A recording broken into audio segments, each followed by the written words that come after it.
नमस्कार दोस्तों, उम्मीद करते हैं कि आप लोग बहुत ही अच्छे होंगे। आप सभी को पता ही है कि बिहार में जो वोटर एनुमरेशन फॉर्म है ना, उसको यहाँ पे फिल किया गया है। बहुत सारे ऐसे वोटर्स हैं जिन्होंने फॉर्म को भरा हुआ है। यहाँ पे इसकी पूरी जो डेटा है ना निकल के आ चुका है कि कितने वोटर्स ने फॉर्म को भरा हुआ है और कितने लोग का जो नाम है ना वोटर लिस्ट से कटने वाले हैं। बहुत सारे वोटर जो फॉर्म को भरे हुए हैं, अब उनके मन में सवाल है कि इसके बाद जो है क्या कुछ प्रक्रिया रहने वाला है। हमने जो है फॉर्म को भर लिया हुआ है, जैसे कि एनुमरेशन फॉर्म भरने के बाद क्या कुछ होने वाला है और किस तरह से वोटर लिस्ट में आपका नाम जुड़ेगा, इसको लेकर अपडेट यहाँ पे निकल के आ चुका है। इस वीडियो में जो है पूरी जानकारी बताएंगे, डॉक्यूमेंट को लेकर भी जानकारी देंगे, डॉक्यूमेंट सत्यापन किस तरह से किया जाएगा और क्या कुछ अपडेट रहने वाले हैं। वीडियो में आगे बढ़ने से पहले आप सभी से रिक्वेस्ट ये भी रहेगा कि अभी तक आपने इस वीडियो को लाइक नहीं किया हुआ है, प्लीज़ भाई वीडियो को लाइक कर लीजिए, क्योंकि बहुत लोग ऐसे हैं जो कि वीडियो को देख रहे हैं, लाइक नहीं करते हैं, चैनल को सब्सक्राइब नहीं करते हैं और सोशल मीडिया पर शेयर नहीं करते हैं। तो प्लीज़ सोशल मीडिया पे जैसे कि फेसबुक हो गया, व्हाट्सअप हो गया, वहाँ पे शेयर भी कर दीजिए। सबसे पहले डेटा के रिगार्डिंग हम बात कर लेते हैं। तो देखिए, पूरे बिहार की हम बात करें तो 7,89,68,000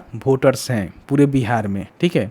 और यही वोटर्स जो है बिहार में मुख्यमंत्री या फिर सेंट्रल लेवल में जो लोकसभा का चुनाव होता है, प्रधानमंत्री का निर्माण करते हैं। इसमें से 7,23,00,000 जो वोटर्स हैं ना, उन्होंने अपना जो एनुमरेशन फॉर्म है उसको जमा कर दिया हुआ है। बाकी यहाँ पे बताया गया है कि 64 लाख ऐसे वोटर हैं जिन्होंने एनुमरेशन फॉर्म जमा नहीं किया हुआ है। अब इसमें जो है कैटेगराइज किया गया है कि कितने कौन से वोटर्स हैं। 22 लाख ऐसे वोटर हैं जिनका मृत्यु हो चुका है, जैसे कि इलेक्शन कमीशन ऑफ इंडिया के द्वारा ये डेटा निकल के आया हुआ है। 7 लाख ऐसे वोटर्स हैं जो कि डुप्लीकेट हैं, मतलब कि एक जगह भी नाम है, दूसरे जगह भी नाम है, वैसे वोटर्स का जो नाम है वो हटा दिए जाएंगे। और 35 लाख ऐसे वोटर्स हैं जिन्होंने पलायन कर लिया हुआ है बिहार से।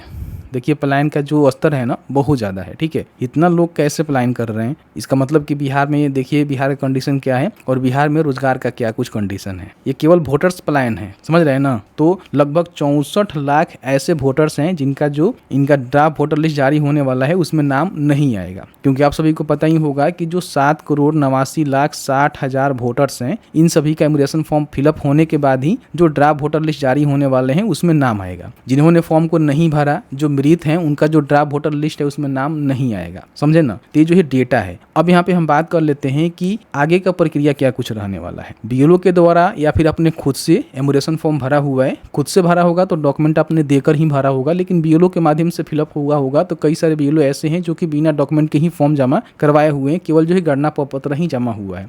तो अब सत्यापन का समय है 1 अगस्त से लेकर 1 सितंबर के बीच में इसका जो है सत्यापन चलेगा। और साथ ही साथ इसमें वोटर में नाम जोड़ना है, डिलीट करना है, करेक्शन करना है, मतलब कि कोई भी ऑब्जेक्शन है तो ऑब्जेक्शन भी आप कर सकते हैं।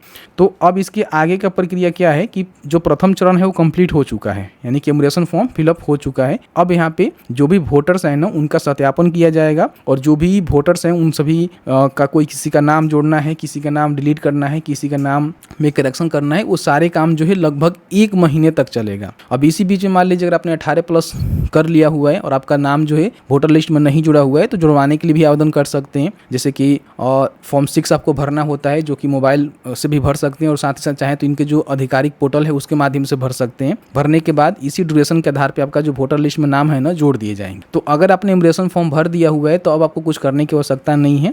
बीएलओ के द्वारा आपके घर पे जो है सत्यापन के लिए डॉक्यूमेंट की डिमांड की जा सकती है। जो 11 document election commission of India के द्वारा अप्रूवल दिया गया है उसमें से कोई एक डॉक्यूमेंट अगर आपका रिक्वायर्ड है तो अपना देंगे और माता पिता का रिक्वायर्ड है तो माता पिता का देंगे। अगर किसी के पास कोई डॉक्यूमेंट नहीं है तो यारो ऑफिस के द्वारा इसको फिजिकल सत्यापन करके भी वोटर लिस्ट में नाम जोड़ने का काम किया जाएगा। जिनका ड्राफ्ट वोटर लिस्ट में नाम नहीं आता है तो समझिए कि उनका नाम नहीं है, तो उनको नए सिरे से जो वोटर लिस्ट में नाम जोड़ने का फॉर्म है वो भरना पड़ेगा। 1 अगस्त को जो ड्राफ्ट वोटर लिस्ट है वो जारी कर दिए जाएंगे। हम बताएंगे कैसे आपको डाउनलोड करना है। डाउनलोड करके अपना जो नाम है और अपने घर के जो भी सदस्य हैं उनका नाम आपको चेक कर लेना है कि उस वोटर लिस्ट में नाम है या फिर नहीं है। अगर उस वोटर लिस्ट में नाम है तो समझिए कि फाइनल वोटर लिस्ट में आपका नाम आएगा, लेकिन उस वोटर लिस्ट में नाम नहीं है तो समझिए कि आपका फाइनल वोटर लिस्ट में भी नाम नहीं आएगा, तो आपको आवेदन कर लेना है। तो पहला चरण आपने कंप्लीट कर लिया एनुमरेशन फॉर्म भर के। दूसरा कंडीशन में यही है कि आपका जो ड्राफ्ट वोटर लिस्ट है वो जारी होगा और डॉक्यूमेंट का सत्यापन किया जाएगा। 1 सितंबर तक सत्यापन चलेगा और 30 सितंबर को जो फाइनल वोटर लिस्ट है उसको यहाँ पे the election commission of India के द्वारा जारी कर दिए जाएंगे और उसी वोटर लिस्ट के आधार पे जो बिहार में विधानसभा का चुनाव होने वाले हैं वो चुनाव होंगे और उसमें जिनका भी नाम होगा वही जो विधानसभा चुनाव में वोट कर पाएंगे। तो ये सारे अपडेट निकल के आ रहे थे। तो अगर आपने इमिग्रेशन फॉर्म भर दिया हुआ है तो आपको कुछ भी करने की आवश्यकता नहीं है। डॉक्यूमेंट सत्यापन हो जाएगा, बीएलओ के द्वारा कराया जाएगा और उसके बाद आपका जो फाइनल वोटर लिस्ट है उसको जारी कर दिए जाएंगे। उसके लिए हम अलग से वीडियो ला देंगे।